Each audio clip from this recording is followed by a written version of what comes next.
नमस्ते, हमारे YouTube channel मंथन हिंदी में आपका स्वागत है। जैसा कि आप जानते हैं, हमारे चैनल के द्वारा HPTGT आर्ट्स कमीशन 2025 के लिए फ्री ऑनलाइन क्लासेस प्रोवाइड कराई जा रही है। इस चैनल के द्वारा आपको जो भी क्लासेस प्रोवाइड कराई जा रही है वे सभी आपके सिलेबस के अकॉर्डिंग है। यदि आप हमारे चैनल के साथ जुड़ना चाहते हैं तो हमारे चैनल को सब्सक्राइब अवश्य करें। आज हम पढ़ेंगे एंशियंट हिस्ट्री, प्राचीन इतिहास का टॉपिक, महाजनपदों का उदय, मगध साम्राज्य का उत्कर्ष। आइए शुरुआत करते हैं आज के लेक्चर की। सबसे पहले बात करते हैं महाजनपद काल। बुद्ध के जन्म के पूर्व 6ठी शताब्दी ईसा पूर्व में भारतवर्ष 16 महाजनपदों में बंटा हुआ था। कितने महाजनपदों में बंटा था भारतवर्ष? 16 महाजनपदों में। अंगुत्तर निकाय, बौद्ध साहित्य एवं भगवती सूत्र जैन साहित्य में 16 महाजनपदों का उल्लेख मिलता है। कहाँ से मिलती है हमें इसकी जानकारी? बौद्ध ग्रंथ अंगुत्तर निकाय से। कौन कौन से महाजनपद है? सबसे पहले बात करते हैं काशी। वर्तमान वाराणसी एवं उसका समीपवर्ती क्षेत्र काशी महाजनपद कहलाया। कौन से है? वाराणसी और उसके समीपवर्ती क्षेत्र। ठीक है, कहाँ पर है वाराणसी? उत्तर प्रदेश में है। जो काशी है इसकी राजधानी क्या थी? वाराणसी। दूसरा है अंग। इसके अंतर्गत भागलपुर एवं मुंगेर जो कि बिहार के क्षेत्र है वो आते हैं। इसकी राजधानी चंपा थी और जो अंग है इसके शासक ब्रह्मदत्त थे। बाद में बिंबिसार ने अंग को मगध में मिलाया था। कौशल, इसके अंतर्गत फैजाबाद उत्तर प्रदेश का क्षेत्र आता है। जो कौशल है इसके अंतर्गत कौन सा क्षेत्र आता है? फैजाबाद, जो कि उत्तर प्रदेश में है। और कौन सा क्षेत्र आता है? फैजाबाद, गोंडा, बहराइच, ठीक है, उत्तर प्रदेश के क्षेत्र। इसकी राजधानी क्या थी? श्रावस्ती।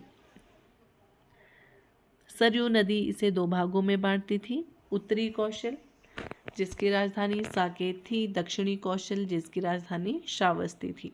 प्रसेनजीत यहाँ का प्रसिद्ध शासक था। वत्स, आधुनिक इलाहाबाद एवं कौशाम्बी जिला जिसके अंतर्गत था। इसकी राजधानी क्या थी? कौशाम्बी। वत्स की राजधानी क्या थी? कौशाम्बी। अवंती महाजनपद ने वत्स को अपने साम्राज्य में मिला लिया। अब है मगध। यह वर्तमान पटना एवं आसपास के क्षेत्र अवस्थित है इसमें। इसकी राजधानी क्या थी? गिरिब्रज या राजगृह। अवध की राजधानी क्या थी? गिरिब्रज या राजगृह मगध की। ठीक है, पटना और गया के जो क्षेत्र है वो इसमें आते हैं। वज्जी, यह 8 राज्यों का संघ था। यह एक गणतंत्र महाजनपद था। जो वज्जी है वो कैसा था? गणतंत्र महाजनपद। इसका एक प्रमुख संघ लिच्छवी था जिसकी राजधानी वैशाली थी। वज्जी की राजधानी क्या थी? वैशाली। मल्ल, आधुनिक गोरखपुर एवं देवरा जिलों में स्थित था। इसकी राजधानी थी कुशीनगर। जो मल्ल है, मल्ल की राजधानी क्या थी? कुशीनगर या कुशावती। अब है मत्स्य। इसका विस्तार आधुनिक राजस्थान के कुछ क्षेत्रों में था। इसकी राजधानी विराटनगर थी। जो मत्स्य है इसकी राजधानी विराटनगर थी। इसमें कौन कौन से क्षेत्र आते हैं? आधुनिक राजस्थान के कौन से? जैसे जयपुर, अलवर, भरतपुर। कुरु, यह वर्तमान हरियाणा, दिल्ली व मेरठ में अवस्थित था। इसकी राजधानी क्या थी? इंद्रप्रस्थ थी। जो दिल्ली है उसका पुराना नाम भी इंद्रप्रस्थ था और इसका अन्य प्राचीन नाम था योगिनीपुर। चेदी, इसमें वर्तमान बुंदेलखंड का क्षेत्र शामिल था और शक्तिमती इसकी राजधानी थी। चेदी की राजधानी क्या थी? शक्तिमती। बुंदेलखंड कहाँ है? उत्तर प्रदेश में। अस्मक, यह दक्षिण भारत में स्थित एकमात्र जहां महाजनपद था जिसकी राजधानी पुतना या पोटिल थी। जो अस्मक है वो दक्षिण भारत का एकमात्र महाजनपद था। इसकी राजधानी क्या थी? पोटली या पोतन। शूरसेन वर्तमान उत्तर प्रदेश में स्थित है। इसकी राजधानी मथुरा थी। शूरसेन की राजधानी क्या थी? मथुरा। ठीक है, मथुरा कहाँ है? उत्तर प्रदेश में है। मैग्सनेस की इंडिका में शूरसेन का वर्णन किया है। जो मैक्सनीज ने इंडिका लिखी है उसमें शूरसेन का वर्णन मिलता है। अवंती वर्तमान मध्य प्रदेश व आसपास का क्षेत्र मालवा शामिल था। उत्तरी अवंती की राजधानी उज्जैन, दक्षिणी अवंती की राजधानी महिष्मती। शिशुनाग ने इसे मगध में मिला लिया था। पांचाल पांचाल के अंतर्गत कहेलखंड के बरेली, बदायूं, फर्रुखाबाद शामिल थे। ठीक है, उत्तरी जो इसकी उत्तरी राजधानी थी पांचाल की वो थी अहिच्छल और दक्षिणी थी काम्पिल्य।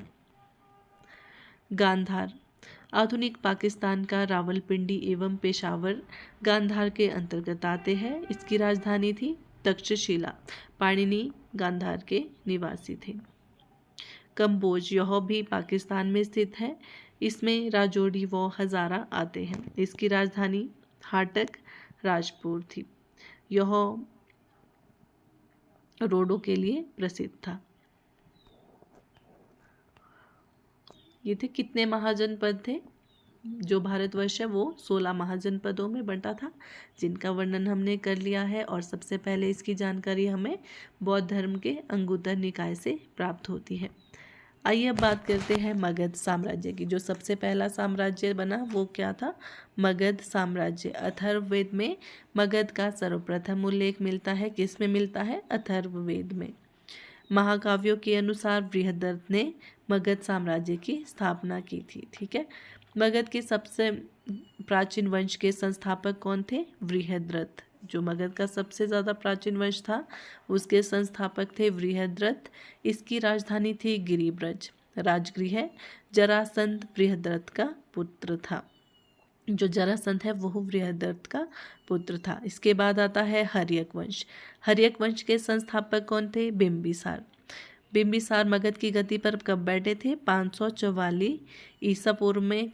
किसके अनुसार? बौद्ध ग्रंथों के अनुसार। ठीक है, वो बौद्ध धर्म का अनुयायी थे। महात्मा बुद्ध का मित्र एवं संरक्षक था बिंबिसार। और राजधानी थी राजगृह गिरिब्रज। बिंबिसार को सैनिक भी कहा जाता है।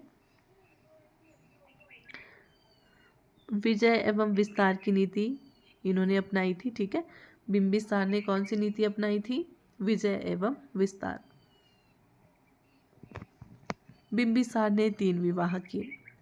इनकी प्रथम पत्नी थी महाकौशला देवी, प्रसेनजीत की बहन। ठीक है, इन्हें काशी इन्हें दहेज में मिला था। दूसरी पत्नी थी लिच्छवी राजकुमारी चेलना।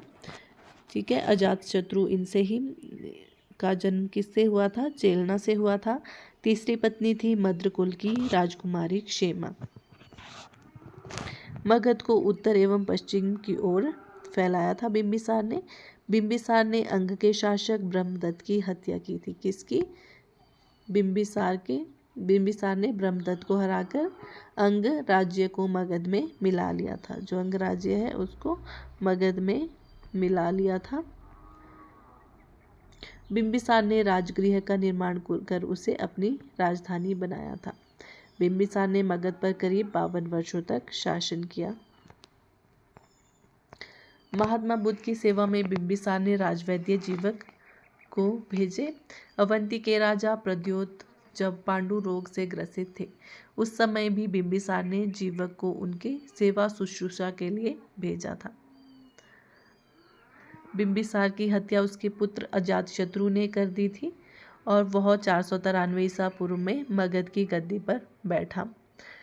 इसका उपनाम क्या था? कुणिक था। वह प्रारंभ में जैन धर्म का अनुयायी था। जो अजातशत्रु है उन्होंने 32 वर्ष तक मगध पर शासन किया। अजातशत्रु ने अपने पिता की हत्या करके वो शासक बना था। इसे कुणिक भी कहा जाता है। अजातशत्रु ने कौशल एवं वैशाली को पराजित कर मगध में मिलाया।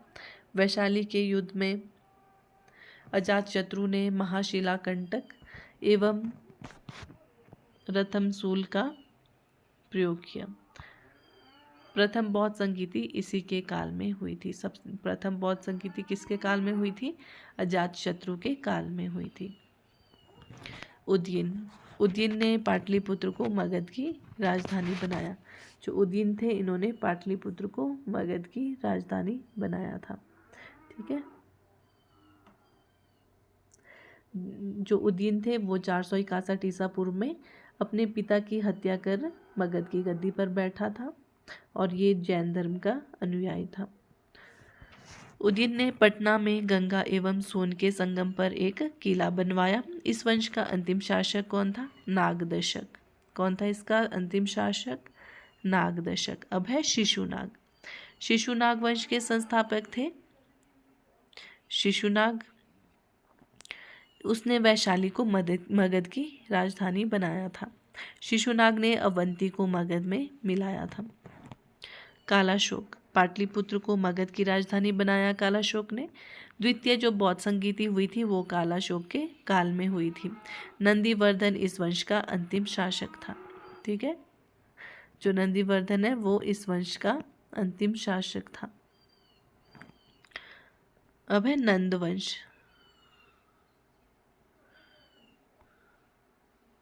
नंद वंश के संस्थापक थे महापद्मनंद।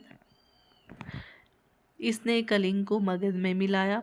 कलिंग से जिनकी मूर्ति उठा लाया था ये, उसने अपने को एकराट कहा है। घनानंद। घनानंद नंदवंश के अंतिम शासक थे। यह सिकंदर का समकालीन था। चाणक्य ने चंद्रगुप्त मौर्य के साथ मिलकर घनानंद को पराजित किया और मौर्य वंश की स्थापना की। ठीक है। चंद्रगुप्त मौर्य ने युद्ध में पराजित किया था घनानंद को और जो मगध है उस पर एक नए वंश की स्थापना की जिसे हम मौर्य वंश के नाम से जानते हैं। जो सिकंदर है वो घनानंद के समकालीन था। सिकंदर मकदूनिया के शासक फिलिप द्वितीय का पुत्र था। अरस्तु का शिष्य था। सिकंदर खैबर दर्रे से होकर भारत आया था। तक्षशिला के शासक आम्बी ने सिकंदर के सामने घुटने टेक दिए। हाइडेस्पीस का युद्ध झेलम नदी के किनारे सिकंदर एवं पोरस के बीच हुआ, जिसमें कि पोरस की हार हुई थी। हाइडेस्पीस का युद्ध ध्यान में रखना है किसके बीच में हुआ था? सिकंदर और पोरस के बीच में। कहाँ पर? झेलम नदी के किनारे, और जिसमें कि पोरस की हार हुई थी और सिकंदर जीत। सिकंदर की सेना ने व्यास नदी, जिसका पुराना नाम विपाशा है, नदी से आगे बढ़ने से इनकार कर दिया। वह भारत में लगभग कितने 19 महीने तक रहा। 323 ईसा पूर्व में बेबीलोन में उसकी मृत्यु हो गई थी। जो एरियन है वो कौन थे? यूनानी इतिहासकार थे। निर्याकस सिकंदर का जल सेनापति था। सेल्यूकस सिकंदर का सेनापति था। आशा करती हूँ आपको क्लास अच्छी लगी हो। धन्यवाद।